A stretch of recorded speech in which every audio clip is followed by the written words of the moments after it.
Baru 6 bulan aku kembali ke sini. Oh pantes sekarang kamu pakai kerudung, sahut Maya. Iya Mai, tapi sebenarnya waktu itu aku keberatan. Aku nggak tega ninggalin bapak sendirian, tapi dia tetap bersikeras. Ya aku nggak bisa nolak. Ketiganya jadi termenung, hanyut dalam pikirannya masing-masing. Lalu Tiwi yang merasa tak punya urusan lagi, akhirnya pamit pulang. Hingga malam hari, nenek tak juga keluar dari kamarnya. Maya yang sejak tadi menunggu jadi tambah gelisah. Kok nenek gak keluar-keluar juga ya Andri? Aku takut dia kenapa-napan, kalau Maya pada Andri. Iya Mai, lalu kita harus bagaimana? Maya cuma mengangkat bahu. Lalu mendadak ada Tiwi yang datang dengan langkah tergopoh-gopoh. Mai, Bapak Mai. Sejak tadi hidungnya berdarah. Dia pos suruh aku syar untuk minta bantuan pada nenekmu. Astaga. Serius Wui? Tapi kenapa minta tolong sama nenek? Aku nggak tahu Mai, bapak cuma bilang begitu. Maya tak mengerti, kondisi neneknya saja sudah membingungkan, ditambah lagi Pak Gimin yang kini mengalami hal yang sama. Ada apa ini? Lalu kenapa minta bantuan pada nenek? Memangnya nenek bisa apa? Gimana Mai? Aku minta tolong sampaikan pada nenekmu. Tolong Mai, pinta Tiwi dengan wajah memelas. Nenek sejak tadi belum keluar kamar Wi, aku dan Andri juga sedang cemas. Balas Maya, namun mendadak pintu kamar nenek terbuka. Lalu terlihat nenek melangkah keluar kemudian berbicara kepada Tiwi. Bilang pada bapakmu, sekarang sudah tiba waktunya. Mendengar hal itu, Tiwi langsung mengernyitkan dahi. Apa maksudnya? Tapi dia hanya mengangguk tak berani banyak bertanya. Baik Nek, kalau begitu saya pamit dulu. Sahut Tiwi lalu cepat berbalik pergi. Nenek pun kembali masuk ke dalam kamarnya, lalu menutup pintunya rapat-rapat. Tinggal Maya dan Andri yang masih saling pandang kebingungan. Mai, ini ada apa sih? Pertama nenekmu sakit, lalu Pak Gimin juga ikut sakit. Nenekmu yang dimintai tolong malah cuma bilang, sudah waktunya. Maksudnya apa? Ya mana aku tahu Andri. Sepertinya cuma nenek dan Pak Gimin saja yang paham. Ya sudah, kita istirahat saja. Sudah malam, tapi aku mau tidur di ruang tamu. Jaga-jaga kalau nenek butuh apa-apa. Oh. Tapi kalau nanti ada apa-apa, kamu bangunin aku ya. Jawab Andri lalu masuk ke dalam kamarnya. Hampir tengah malam, Maya yang tidur di kursi ruang tamu jadi terbangun ketika mendengar suara pintu yang berderit. Maya bangkit, lalu melirik kamar neneknya yang masih tertutup rapat. Namun dia yang curiga tergerak untuk memeriksa nenek. Maya memanggil pelan, namun tak ada jawaban. Dia coba mengintip dari celah pintu yang sedikit longgar. Namun dia jadi kaget saat menyadari kalau neneknya tak ada di dalam sana. Nenek kemana? Maya mencari nenek di seluruh penjuru rumah, namun dia tak mampu menemukannya. Maya jadi khawatir, firasatnya mengatakan kalau ada sesuatu yang tak beres. Dia pun lantas membangunkan Andri. Kenapa Mai? Pos cari nenek nggak ada Andri. Lo kemana? Aku nggak tahu, sudah aku cari, tapi dia nggak ada di rumah. Keduanya pun berniat pergi mencari keluar rumah, namun mereka jadi bingung hendak mencari kemana, mungkin ke rumah Pak Gimin. Tadi kan Tiwi bilang kalau bapaknya sakit dan butuh bantuan. Saran Andri, Maya pun setuju.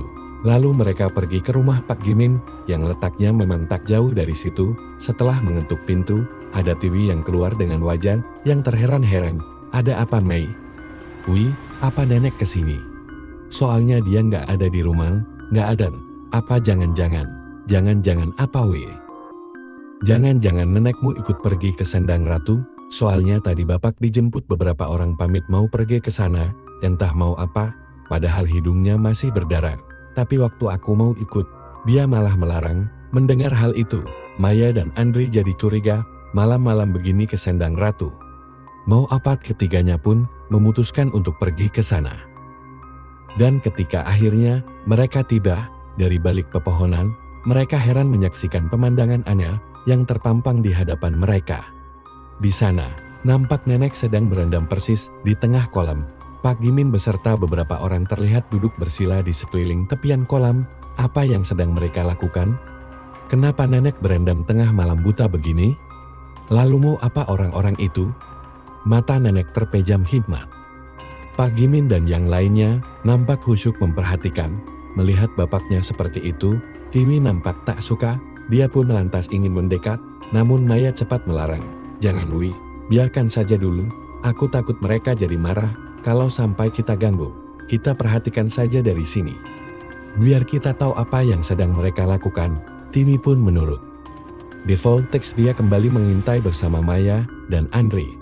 Lalu ketiganya makin heran saat melihat orang-orang itu satu persatu bergantian masuk ke dalam kolam setelah sebelumnya menanggalkan pakaiannya.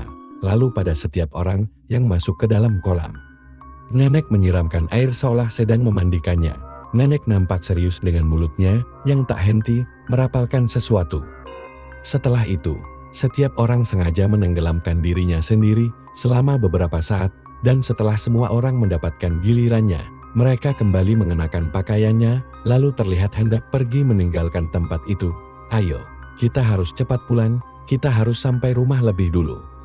Jangan sampai nenek dan bapakmu jadi curiga kalau kita nggak ada di rumah, saran Maya pada Tiwi. Lalu ketiganya pun bergegas pergi. Sesampainya mereka di rumah, Maya sempat berpesan pada Tiwin, "Wih, menurutku, ada baiknya kamu tutup mulut, tak perlu menanyakan hal tadi pada bapakmu. Tapi ini aneh Mai. Memperlihatkan aurat di depan orang yang bukan muhrimnya itu dosa. Aku juga mau tahu apa yang mereka lakukan tadi." Tiwi mendebat sengit, "Iya, aku tahu. Tapi sepertinya yang mereka lakukan itu rahasia. Bapakmu pasti marah kalau tahu kamu tadi mengintip. Apa kamu mau ribut dengan bapakmu gara-gara itu? Beliau kan sedang sakit." Tiwi langsung diam, walau masih keberatan. Namun dia pikir ucapan Maya ada benarnya. Keesokan harinya, Tiwi kembali datang menemui nenek. Rupanya gadis itu khawatir dengan kondisi bapaknya yang kian memburuk. "Maaf Nek, kondisi bapak tambah parah. Badannya jadi lemas, hidungnya tak berhenti mengeluarkan darah. Tapi bapak nggak mau dibawa ke dokter. Dia malah minta saya untuk datang ke sini lagi. Saya khawatir Nek." "Ingat kejadian ibu dulu," jelas Tiwi di hadapan nenek. Sesaat nenek cuma diam, tapi wajahnya jadi cemas. Namun dia coba berikan jawaban penenang untuk Tiwi. "Kamu pulang saja, biar nanti aku yang urus." "Iya Nek," sahut Tiwi lalu pergi, sambil melirik ke arah Maya dan Andri yang juga ada di situ, sepeninggalan Tiwi. Maya memberanikan diri untuk bertanya pada neneknya, "Sebenarnya Pak Yimin itu kenapa Nek?" Tiwi kemarin cerita kalau ibunya dan beberapa orang di kampung ini dulu juga pernah mengalami hal yang sama, lalu akhirnya mereka meninggal. Nenek langsung melirik sinis. Dia sepertinya tak suka ditanya seperti itu. Lalu dia pun menjawab singkat namun sedikit ketus, "Bukan urusanmu." "Tapi Nek, kemarin kan nenek juga mengalami hal yang sama. Apa nenek gak khawatir?" Nenek tak menjawab. Wajahnya datar tanpa ekspresi. Lalu tanpa bicara lagi, dia segera bangkit dan melangkah masuk ke dalam kamarnya. "Mai, jujur saja aku jadi khawatir. Sepertinya ada yang gak beres," ujar Andri. "Iya Ndei, apa mungkin ini ada hubungannya dengan apa yang mereka lakukan di Sendang Ratu kemarin malam?" Andri tertegun, pikiran cerdasnya coba menghubungkan semua peristiwa. Termasuk tentang kejadian kemarin saat Maya tiba-tiba menceburkan diri ke dalam Sendang. Sepertinya memang ada yang aneh dengan tempat itu. "Asal kamu tahu Mai, waktu kemarin kamu tiba-tiba menceburkan diri lalu tenggelam di sana, aku sempat kaget. Tetapi aku lebih kaget lagi waktu melihat kalau ternyata bukan kamu yang muncul dari dalam air." "Memangnya kamu lihat siapa?" tanya Maya tercengang. "Aku lihat seorang wanita berpakaian kerajaan yang muncul dari dalam air. Aku sempat kaget sampai jatuh. Tapi saat kulihat kembali, ternyata kamu sudah berdiri di depanku, lalu kamu pingsan." "Serius Neri?" "Aku juga melihat wanita itu. Dia berdiri sambil memanggilku. Aku seperti terhipnotis untuk mendekatinya. Setelah itu, aku nggak ingat apa-apa lagi." "Ya alat, tadinya aku pikir aku cuma salah lihat. Tapi, kalau ternyata kamu juga melihatnya, apa mungkin wanita itu?" Andri tak mampu lanjutkan kalimatnya, dia masih bingung. Semua ini sungguh bertentangan dengan akal sehatnya. Masa iya sih kita sudah melihat hantu? Hari gini masih ada yang begituan? Ucap Andri melanjutkan ucapannya. "Lalu apa? Halusinasi? Jelas-jelas kita sama-sama melihatnya," ucap Maya mendebat. "Iya Sin, aku jadi penasaran. Apa mungkin nenekmu punya jawabannya? Kamu berani menanyakan hal ini?" "Enggak lah Ndei, Aku nggak berani, tadi saja waktu aku tanya tentang Pak Gimin, mukanya langsung jutek gitu. Aku punya firasat, kalau bakal terjadi sesuatu, bagaimana kalau mulai sekarang kita mata-matain nenek? Maksudku, biar kita bisa tahu tanpa bertanya, gimana? Saran Andri lagi. Oh, aku setuju, aku sebenarnya juga sudah curiga dengan gerak-gerik nenek, sejak melihat dia dan beberapa orang yang berendam di dalam sandang kemarin malam. Aku juga sepemikiran, berendam malam-malam bersama-sama tanpa busana itu, terlalu aneh untuk dianggap wajar, pasti ada sesuatu, sahut Andri dengan wajah serius. Selepas maghrib, mendadak Tiwi kembali mendatangi rumah nenek. Namun kali ini dia datang dengan wajah yang penuh ketakutan. Nek, Bapak pingsan. Nenek pun bergegas menuju rumah Tiwi. Maya dan Andri yang tak mau ketinggalan ikut mengekor di belakangnya. Kini mereka telah sampai di rumah Tiwi, di mana sudah ada sejumlah orang yang nampak berkerumun. Wajah mereka terlihat khawatir atau malah ketakutan. Maya dan Andri masih ingat, orang-orang itu yang pernah mereka lihat turut berendam dalam sandang kemarin malam, di dalam kamarnya. Pak Gimin tergeletak tak berdaya, terlihat ada darah yang mengalir keluar dari lubang hidungnya. Nenek menatap sosok Pak Gimin lekat-lekat. Dia lantas meminta bantuan orang-orang itu untuk membawa Pak Gimin ke sandang ratu. Maya dan Andri heran, mau apa lagi mereka ke sana? Tapi lain halnya dengan Tiwi. Gadis itu langsung protes keras tanda tak setuju. Mau apa Bapak dibawa ke sana? Nggak usah. Sehabis pulang dari sana, Bapak malah jadi tambah parah. Ini malah mau dibawa ke sana lagi. Nenek seketika mendelik marah. Dia balas menjawab dengan nada yang tak kalah sengit. Tahu apa kamu? Justru ini untuk kebaikannya. Kamu anak kemarin sore nggak usah ikut campur. Maya pun berusaha menengahi dengan mengutarakan pendapatnya. Maaf Nel, apa nggak sebaiknya Pak Gimin kita bawa ke dokter saja? Kita bisa pakai mobilnya Andri. Mendengar hal itu nenek malah melotot sambil menghardik keras. Maya, nenek minta kamu juga jangan ikut campur. Maya seketika terdiam. Namun di tengah tensi yang kian tinggi, Pak Gimin terlihat menggeliat lalu membuka matanya. Bawa aku ke sandangnya, tolongnya, ucap Pak Gimin dengan suara yang lemah. Nenek mengangguk lalu melirik sinis ke arah Maya dan Tiwi. Mulutnya mencibir seolah merasa telah menang. Tiwi cuma bisa diam. Dia benar-benar tak habis pikir dengan permintaan bapaknya. Pak Gimin pun akhirnya dipapah untuk dibawa ke sandang ratu.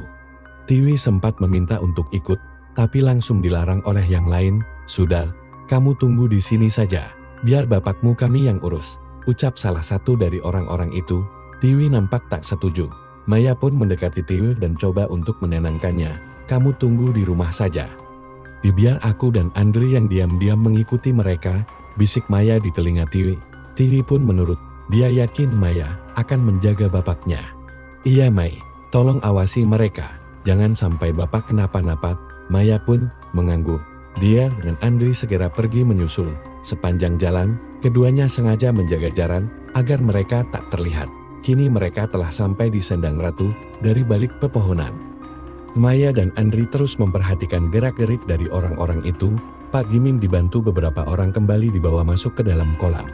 Nenek nampak hikmat sambil menyirami tubuh Pak Gimin dengan air sendan. Setelah selesai, Pak Gimin pun kembali dibawa naik. Semua sama persis seperti yang mereka lakukan kemarin malam. Namun kali ini Pak Gimin masih tetap terkulai lemah sejak awal hingga selesai. Maya dan Andri diam-diam terus mengikuti mereka sampai Pak Gimin kembali dibawa pulang. Di teras rumah, Tiwi yang telah menunggu spontan berdiri menyambut kedatangan orang-orang itu yang langsung membawa bapaknya masuk ke dalam kamar. Di mana? Tanya Tiwi setelah bapaknya dibaringkan di atas ranjang. Dia akan baik-baik saja, usahakan dia minum air ini.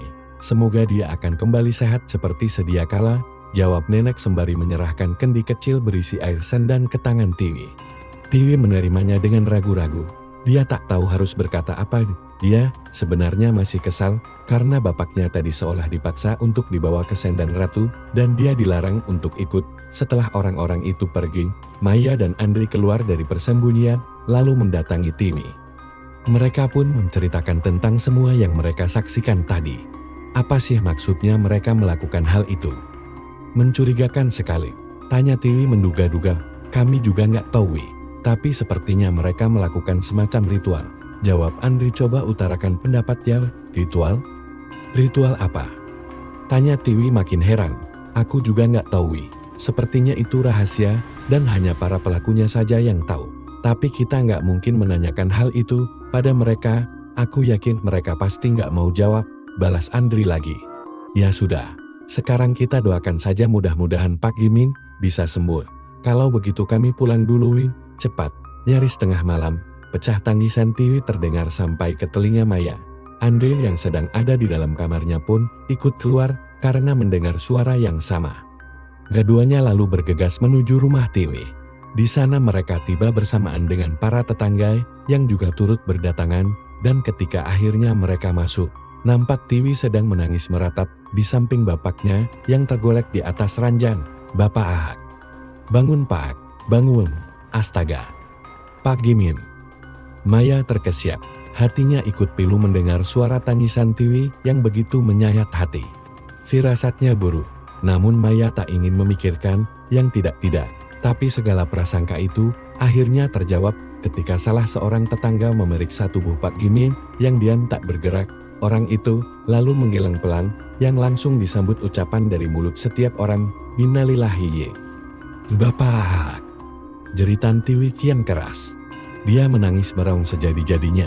Maya mendekat coba untuk tenangkan gadis itu, namun tanpa diduga, Tiwi langsung berteriak keras menghardik penuh emosi, ini semua gara-gara nenekmu, mana dia? Dia harus tanggung jawab. Ritual setan. Air nggak guna. Tiwi membantingkan di kecil berisi air sendang hingga pecah berantakan. Maya terkejut, dia sama sekali tak menyangka Tiwi bakal hilang kendali. Tapi Maya tak marah, dia bisa mengerti perasaan Tiwi. Karena pernah merasakan duka yang sama, Andri sengaja membawa Maya menyingkir keluar. Maya pun menurut, namun Maya baru sadar, neneknya kemana? Diperhatikannya sekeliling, neneknya tak ada di situ. Dia pun cepat pulang ke rumah demi mencari neneknya. Namun dia makin heran ketika mendapati rumahnya kosong. Poscer Andri yang datang belakangan jadi heran melihat tingkah Maya. Kenapa Mai? Nenek nggak ada Andri, kemana dia? Jawab Maya kebingungan. Andri sejenak diam, kecerdasan otaknya coba dia kerahkan untuk mempelajari situasi, hingga akhirnya terpikirkan sesuatu olehnya. Jangan-jangan nenekmu pergi ke sandang ratu. Ya ampun. Ayo kita periksa ke sana. Sahut Maya yang langsung diiyakan oleh Andri. Keduanya pun bergegas menuju sandang ratu. Dan ketika akhirnya mereka tiba di sana, mereka terkejut saat mendapati nenek yang tertelungkup di tepi sandang dengan tubuh yang basah. Nenek. Maya menjerit histeris sambil berlari menghampiri neneknya. Dia pun makin kaget ketika melihat hidung neneknya yang nampak mengeluarkan darah. Andri coba memeriksa denyut nadi nenek. Meskipun lemah, namun Andri masih bisa merasakannya. Nenek masih hidup. Ayo cepat kita bawa pulang, ucap Andri. Lalu keduanya bersusah payah menggotong tubuh nenek. Namun belum sempat mereka jauh, asma Andri mendadak kumat, napasnya jadi tersengal-sengal. Mulutnya gelagapan coba menggapai udara yang tipis. Ya Allah Andri. Inhalermu mana? Tanya Maya yang jadi panik. Ketinggalan di rumah Mai, ucap Andri terbata-bata berusaha menjawab di sela napasnya yang satu-satu. Maya makin panik. Dia ingin segera pulang mengambil inhaler Andri, sekaligus minta bantuan warga kampung. Namun dia tak mungkin meninggalkan nenek dan Andri di sini. Apa yang harus dia lakukan? Dalam situasi genting seperti itu, nenek yang ternyata sudah siuman, terdengar berucap lirir, air sandan. Asih dia minum air sandan. Sejenak Maya heran mendengar ucapan nenek, tapi dia pikir nenek ada benarnya. Seteguk air mungkin bisa membuat Andri sedikit lebih baik. Dia pun jadi tergerak untuk mengikuti saran nenek, lalu cepat-cepat berlari kembali ke sandan. Sebentar saja dia telah sampai di tepinya. Namun dia jadi bingung, dengan apa dia akan membawa air itu. Tapi matanya lantas tertuju pada sebuah kendi kecil yang tergeletak tak jauh dari tempatnya berdiri. Dia menduga kalau kendi itu tadi dibawa oleh neneknya. Dia pun segera mengisi kendi itu dengan air sandan lalu bergegas kembali ke tempat di mana tadi dia meninggalkan Andri dan neneknya. Sesampainya di sana, Maya lihat Andri sudah terkapar lemas dengan dada kembang kempis. Dia pun segera meminta Andri untuk minum air dari kendi. Setelah beberapa teguk, mendadak Andri langsung bangkit seperti tak terjadi apa-apa. Ajaib. Air apa itu, Mai? Luar biasa, ucap Andri dengan mata yang kini berbinar-binar. Air Sendang, kok kamu bisa kepikiran untuk ambil air itu? Tadi nenek yang suruh aku. Sudahlah, nanti saja ceritanya, sekarang kita bawa nenek pulang dulu. Keduanya lantas membawa nenek kembali ke rumah. Setelah mengganti pakaian nenek, mereka pun ingin cepat membawa nenek pergi ke rumah sakit. Namun belum sempat apa-apa, terdengar suara nenek yang memanggil lirih. Maya.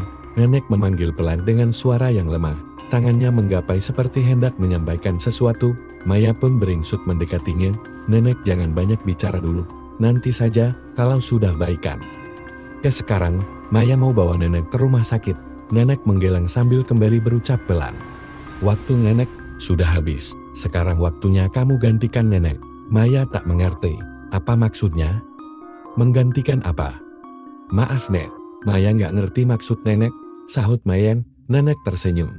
Senyuman yang kini terlihat tulus. Tangannya meraih wajah Maya, lalu membelainya. Maya seketika merinding. Sudah lama dia tak merasakan belayan sayang seperti itu. Mai, nenek mau cerita. Nenek belum bisa tenang kalau belum cerita sama kamu. Nenek mau cerita apa? Nanti saja. Sekarang kita pergi ke rumah sakit dulu ya. Pinta Maya lagi. Nggak Mai, waktu nenek sudah dekat. Sekarang kamu duduk dan dengarkan nenek baik-baik. Meski keberatan, akhirnya Maya menuruti keinginan nenek. Dia dan Andri lalu duduk di samping nenek, siap mendengarkan apa yang hendak nenek sampaikan. Dulu waktu kamu masih kecil, ibumu mendadak sakit. Nenek dan bapakmu membawanya pergi berobat.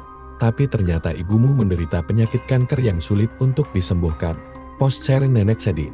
Nenek jadi sering melamun di tepi sandang. Di tempat di mana nenek biasa menenangkan diri kalau ada masalah. Tapi suatu hari, di sandang itu nenek didatangi Kanjeng Ratu, sosok gaib penunggu sandang. Awalnya nenek takut. Tapi ternyata Kanjeng Ratu menawarkan nenek sebuah bantuan. Kanjeng Ratu sanggup menyembuhkan ibumu. Sebagai imbalannya, nenek diminta jadi abdinya yang bertugas untuk menjaga dan merawat sandang itu. Nenek pun setuju, sesuai petunjuk. Ibumu diminta untuk melakukan ritual mandi tengah malam di sandang itu. Lalu dengan ajaibnya, dia mendadak sembuh. Nenek amat senang. Bapakmu juga. Dan berita tentang kesembuhan ibumu langsung tersebar ke seluruh penjuru kampung. Ada yang percaya dan ada yang tidak. Orang-orang yang percaya langsung mendatangi nenek untuk minta berkah kesembuhan yang sama. Salah satunya adalah Pak Gimin.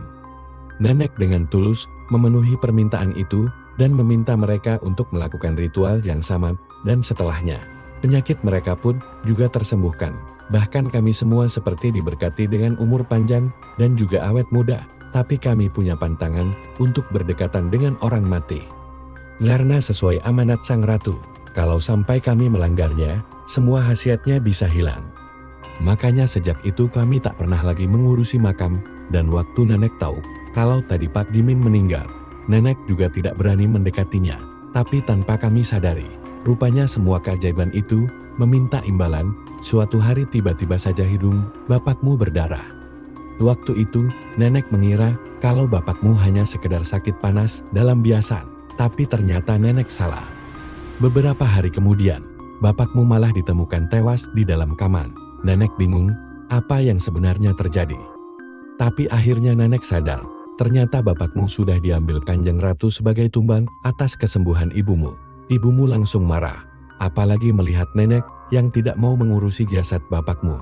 Dia merasa menyesal dan menuduh nenek yang jadi penyebab dari semuanya. Dia akhirnya pergi dengan membawa dirimu, karena takut kamu akan bernasib sama seperti bapakmu. Setelah itu, orang-orang yang pernah ikut merasakan khasiat dari sandang itu satu persatu kehilangan orang yang disayanginya, termasuk Pak Gimin yang kehilangan istrinya, tapi nasi sudah menjadi bubur. Semuanya sudah terjadi. Akhirnya kami terpaksa ikhlas menerimanya dan terus melakukan ritual itu setiap tahun. Karena, kalau kami berhenti, maka nyawa kami jadi taruhannya. Postur, tapi sejak kamu datang, semuanya tiba-tiba saja berubah. Sandang itu seperti kehilangan khasiatnya. Awalnya nenek bingung. Tapi tadi nenek sudah dapat jawabannya dari Kanjeng Ratu sendiri. Rupanya dia sudah memilih kamu untuk jadi penerus menggantikan nenek. Itu yang membuat ritual kami kemarin jadi tak ada artinya, karena ternyata anugerah yang selama ini nenek punya sudah berpindah pada dirimu. Sekarang semua terserah kamu. Apa kamu mau terima anugerah itu atau tidak? Semua ada resikonya. Nenek harap kamu bijak dalam mengambil keputusan. Nenek pun mengakhiri cerita panjangnya. Maya dan Andri yang sejak tadi diam kini saling pandang seolah tak percaya. Kisah itu terlalu aneh untuk zaman seperti ini, namun segala bukti yang telah mereka saksikan memaksa mereka untuk berpikir ulang.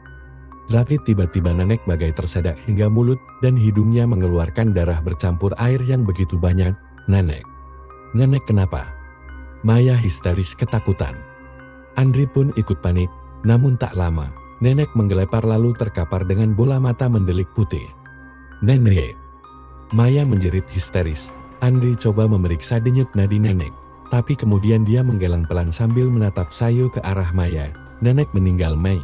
Maya langsung menangis. Orang-orang pun berdatangan dan langsung kaget melihat nenek yang meninggal dengan kondisi yang begitu mengenaskan. Malam itu, seluruh kampung gempar atas kematian dua orang sekaligus. Neneknya Maya dan juga Pak Gimin. Innalillahi. Siang itu, seusai memakamkan nenek, Maya duduk termenung di teras rumah. Andri, yang ada di sebelahnya, juga ikut diam. Keduanya bagai hanyut dalam pikirannya masing-masing. Lalu Tiwi datang dan langsung ikut duduk bersama mereka. Maafkan aku, Mei. Semalam aku ketelepasan marah-marah sama kamu, ucap Tiwi dengan nada menyesal. Nggak apa-apa, Wi. Aku ngerti kok. Maya membalas coba untuk tersenyum. Kamu merasa ada yang aneh nggak sih, Mai? Kematian bapak dan nenekmu itu sepertinya tak wajar, tanya Tiwi. Maya terdiam. Bagaimana dia menceritakan semua itu pada Tiwi? Dia takut Tiwi akan merespon buruk. Maya takut Tiwi yang jebolan pesantren itu akan menganggap neneknya telah menjerumuskan bapaknya ke dalam lembah kemusikan. Andri yang bisa menebak isi kepala Maya akhirnya coba angkat bicara. Gak apa-apa, Mai, ceritakan saja. Tiwi berhak tahu. Tiwi pun langsung heran mendengarnya. Ada apa, Mei? Ada yang ingin kamu sampaikan? Sejenak Maya menghela napas. Dia hanya gadis biasa, namun kini harus memikul beban yang begitu berat. Dia pun akhirnya menceritakan semuanya kepada Tiwi dan siap dengan segala resikonya. Selesai mendengarkan cerita Maya, Tiwi cuma bisa diam. Semua ini sungguh jauh di luar dugaannya. Hatinya jelas terluka dan marah, namun dia tahu dia tak bisa melampiaskannya pada Maya yang sebenarnya juga tak tahu apa-apa. Akhirnya Tiwi mengambil keputusan bijak. Dia coba berlapang dada dan ikhlas untuk menerima semuanya. Terima kasih kamu sudah mau jujur, Mai. Aku nggak marah. Kita berdua sama-sama korban. Lalu apa rencana kamu selanjutnya? Aku nggak tahu, Wi. Aku juga bingung. Maya menggeleng pelan. Bagaimana kalau nanti orang-orang itu tahu dan memintamu untuk melanjutkan tugas nenekmu? Tanya Tiwi. Aku nggak mau, Wi. Persetan dengan mereka. Aku nggak mau jadi budak ratu penghuni sendang itu. Besok pagi, aku akan segera pergi dari sini. Tiwi mengangguk setuju. Ini memang jalan yang terbaik. Khasiat air sandang itu memang sangat menggiurkan, namun resiko di baliknya jauh lebih mengerikan. Hingga tengah malam, Maya tak kunjung bisa tidur. Padahal besok pagi-pagi dia sudah harus berangkat. Pikirannya kusut, hatinya kalut. Di semua peristiwa yang terjadi membuat perasaannya campur aduk. Bagaimana tidak? Dia yang belum lama kehilangan ibunya, kini juga harus kehilangan neneknya. Dia pun jadi sedih mengingat dirinya yang kini sebatang kara. Lalu kenyataan bahwa semua ini terjadi akibat campur tangan dari hal gaib, sungguh sulit dipercaya. Kalau saja dia tak mengalaminya sendiri, mungkin semua ini terdengar seperti omong kosong belaka jenuh di dalam kamar. Maya pun berniat pergi keluar, duduk sebentar di teras rumah sambil menghirup udara bersih, mungkin bisa membuat suasana hatinya bisa sedikit lebih tentram. Namun ketika lewat di depan kamar Andri, Maya jadi heran saat menyadari kalau pemuda itu tak ada di dalam kamarnya. Andri kemana? Posture Maya melongok ke dapur dan kamar mandi, namun dia tak menemukan Andri ada di situ. Lantas Maya coba mencari di setiap sudut rumah dan sekitarnya, tapi Andri tak ditemukan juga. Kemana Andri tengah malam begini? Maya bingung sambil menduga-duga. Sejak datang ke sini, Andri belum sempat kemana-mana. Hanya ada 3 tempat yang pernah dia kunjungi, makam bapak, rumah Tiwi, dan sendang ratu. Apa jangan-jangan firasat Maya berubah buruk? Namun dia coba untuk pergi ke rumah Tiwi berharap Andri ada di sana meski kecil kemungkinannya. Assalamualaikum, Wi. Tiwi, ini Maya. Panggil Maya di depan pintu rumah Tiwi. Tiwi membuka pintu dengan wajah yang terkantuk-kantuk. Ada apa Mai malam-malam begini? Apa Andri kesini? Tanya Maya Andre. Nggak tuh. Memangnya kenapa? Andi nggak ada di rumah weh. Ya Allah, aku takut dia pergi ke Sandang Ratu. Ke Sandang Ratu mau apa? Tanya Tiwi makin heran. Dia itu punya penyakit asmawi, aku takut dia tergoda untuk menyembuhkan dirinya sendiri di sana. Mendengar hal itu Tiwi pun ikut khawatir. Akhirnya dia dan Maya segera pergi ke Sandang Ratu demi mencari keberadaan Andre, dan dugaan itu pun terbukti sesampainya di sana. Mereka kaget begitu melihat Andre yang sedang berendam di dalam kolam dengan bertelanjang dada. Andre, sudah gila kamu. Teriak Maya yang langsung membuat Andre terkejut. Mai, aku, Andre jadi gugup tak tahu harus berkata apa. Pemuda itu menundukkan wajah. Dia jelas malu. Namun sudah kepalang tanggung. Maya sudah terlanjur datang dan menyaksikan semua ini. Maaf Mai, aku cuma mau sembuh. Teradinya aku mau kasih tahu semua ini sama kamu. Tapi aku yakin kamu pasti melarang. Jelas aku melarang. Kamu tahu kan risikonya? Jawab Maya sengit. Aku tahu Mai, tapi semuanya sudah kupikirkan baik-baik. Orang tuaku sudah tak ada.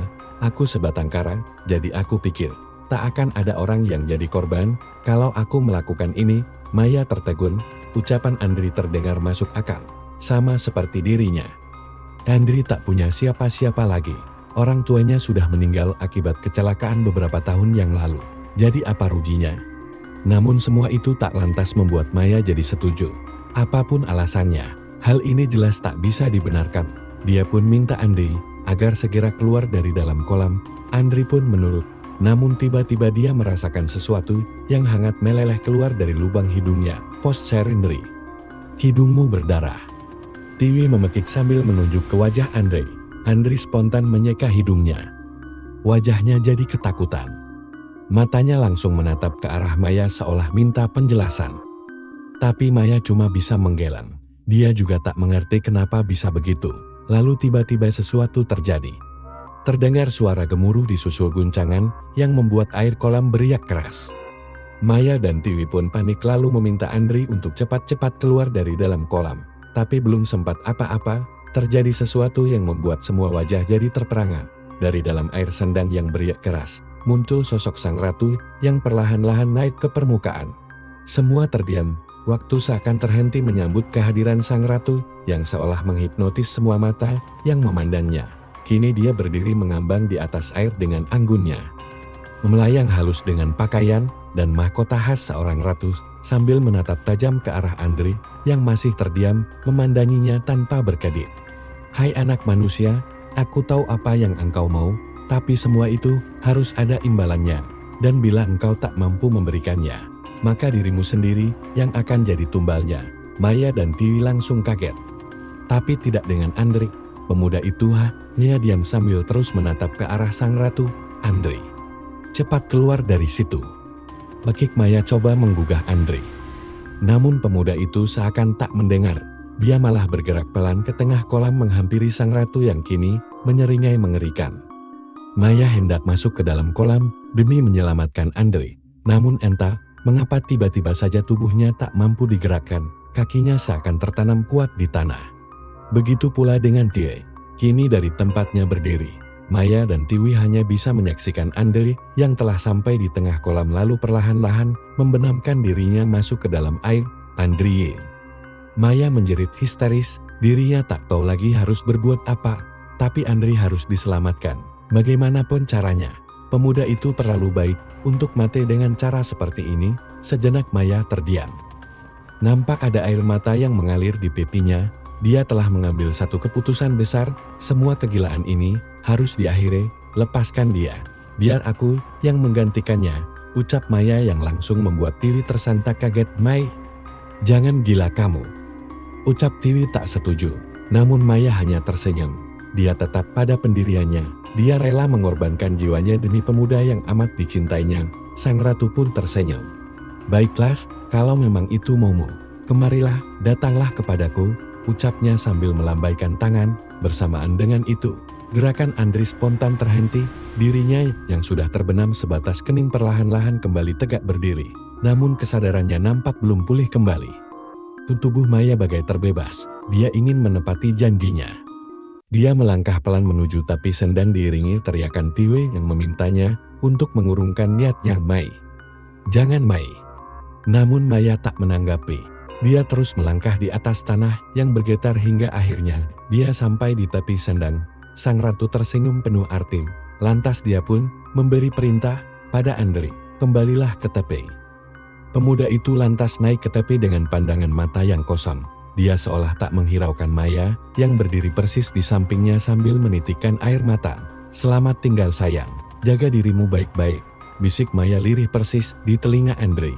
Namun Andri tak merespon. Dirinya diam membisu dengan tubuh yang kaku bagai robot tak bernyawa. Lalu Maya melangkah masuk ke dalam air, dadanya berdebar-debar, kakinya gemetar. Sang ratu menunggunya di sana, berdiri melayang di atas air dengan segala harismanya. Maya! Tiwi memekik keras. Teriakan itu membuat Andri bagai tersadar. Sebentar dia kebingungan, langsung kaget begitu melihat Maya yang sedang bergerak ke tengah kolam di mana ada sosok sang ratu yang sedang menantinya di sana. Meskipun Andri tak tahu apa yang sedang terjadi, namun dia sadar ada yang tak benar. Dia pun langsung berteriak keras memanggil Maya, Maya. Namun Maya tak merespon. Gadis itu tetap bergerak perlahan dengan tatapan mata yang kini kosong. Kesadaran telah pergi meninggalkan tubuhnya. Kini dia hanyalah tumbal yang sedang menjemput takdirnya. Sebentar saja Maya telah ada di tengah kolam persis di hadapan sang ratu. Maya diam membisu. Matanya menatap hampa. Lalu perlahan-lahan dia membenamkan dirinya masuk ke dalam air hingga akhirnya menghilang tanpa bekas. Maya! Andri menjerit keras. Dirinya ingin masuk ke dalam air demi menyelamatkan Maya, namun tubuhnya kaku bagai terbelenggu. Lalu bumi berhenti bergetar, air kolam pun kembali tenang. Bersamaan dengan itu, sosok sang ratu pun ikut menghilang. Andri bagai terbebas, dia langsung terjun ke dalam air demi menyelamatkan Maya. Namun Andri tak mampu menemukannya, gadis itu bagai hilang di telan air. Andri berkali-kali menyelam demi mencarinya, namun semua itu hanyalah sia-sia. Maya! 1 tahun kemudian, Andri berdiri sambil menatap air sendang yang jernih dan tenang, wajahnya sedih, hatinya nelangsa. Maya, kamu di mana? Post-seri batin Andri begitu pilu, sudah 1 tahun berlalu. Namun peristiwa itu masih saja membekas dalam ingatannya. Sejak hari itu, dia kerap datang sambil berharap ada satu keajaiban yang mampu mempertemukan dirinya dengan Maya yang hingga kini bagai hilang di telan bumi. Telah banyak yang berubah. Namun semua itu tak mampu memupuskan harapannya. Bagaimana mungkin dia bisa melupakan Maya? Gadis itu begitu berarti dalam hidupnya. Andri begitu menyesali perbuatan bodohnya waktu itu. Meski pengorbanan Maya telah membuat penyakit asmanya sembuh, namun semua itu serasa tak berarti. Neri, sudah sore, sebentar lagi gelap. Lebih baik kita segera tinggalkan tempat ini, ucap Tiwi yang sejak tadi setia menunggu Andri. Sejak kejadian itu, keduanya jadi sahabat. Tiwi dengan senang hati mengantarkan Andri setiap kali pemuda itu datang. Tiwi kasihan melihat Andri. Pemuda itu amat kehilangan, namun Tiwi selalu coba untuk menguatkannya. Andri menunduk sedih. Dia pun akhirnya melangkah gontai diiringi Tiwi, lalu pergi meninggalkan tempat itu. Tapi belum jauh langkah mereka, mendadak terdengar suara gemuruh disusul guncangan menggetarkan tanah yang mereka pijak. Andri dan Tiwi terhentak. Guncangan itu seakan membawa mereka kembali pada peristiwa 1 tahun yang silam. Lalu tiba-tiba air sendang beriak keras seiring guncangan tanah yang kian dahsyat. Ya Allah, ayo Nri, cepat kita pergi. Teriak Tiwi begitu menyaksikan fenomena luar biasa yang pernah dia alami itu. Namun Andri tak menjawab. Dia terdiam menatap air sendang yang terombang-ambing dengan kerasnya. Di sana, dia melihat sosok Maya yang perlahan muncul ke permukaan dengan pakaian bak seorang ratu. Maya begitu anggun. Andri terkesima. Gadis yang amat dirindukannya kini telah kembali. Maya, mata Andri hanya tertuju pada Maya, bagai terhipnotis. Dia pun perlahan mendekat. Tiwi hendak mencegahnya, tapi sama seperti dulu, tubuhnya seolah membeku tak mampu digerakkan. Andri terus melangkah sampai ke tepi. Lalu perlahan menceburkan diri, masuk ke dalam kolam kemudian membenamkan dirinya tenggelam ke dalam air yang beriak keras.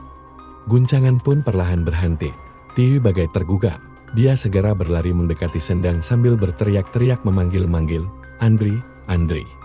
Tiwi menatap Nanar ke tengah Sendang yang kini telah kembali tenang dengan air jernihnya yang misterius. Andri telah hilang. Pemuda itu pergi menjemput takdirnya yang telah sekian lama tertunda. Sejenak Tiwi masih terdiam di situ.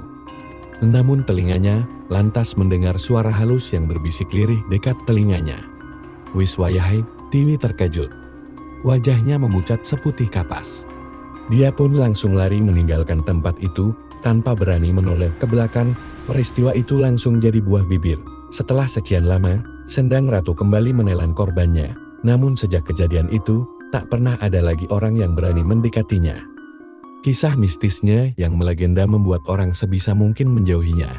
Lantas apakah air jernihnya masih berkhasiat seperti dulu? Tak ada yang berani memastikan. Orang-orang yang dulu pernah ikut merasakan keajaibannya pun telah lama tewas dengan cara yang hampir mirip. Ada yang bilang kalau pernah melihat sepasang muda-mudi yang muncul di tepian Sendang. Entah benar atau hanya bualan saja, tak ada yang tahu. Tiwi pun telah lama pindah ke tempat lain. Meskipun dia tak pernah ikut merasakan khasiat air Sendang itu, namun bisikan halus yang pernah didengarnya membuat dirinya memutuskan untuk pergi menghindar sejauh mungkin. Awalnya dia khawatir kalau bisikan itu merupakan pertanda panggilan untuk dirinya. Terus ikuti Radio Tengah Malam, dan agar teman-teman setia nonton kisah ini. Bagaimana menurut kalian tentang kisah ini? Tulis komentar kalian di kolom komentar. Dan bila teman-teman yang baru bergabung jangan lupa like, comment, share, serta subscribe channel ini. Dan nantikan kisah-kisah horor berikutnya tetap di Radio Tengah Malam.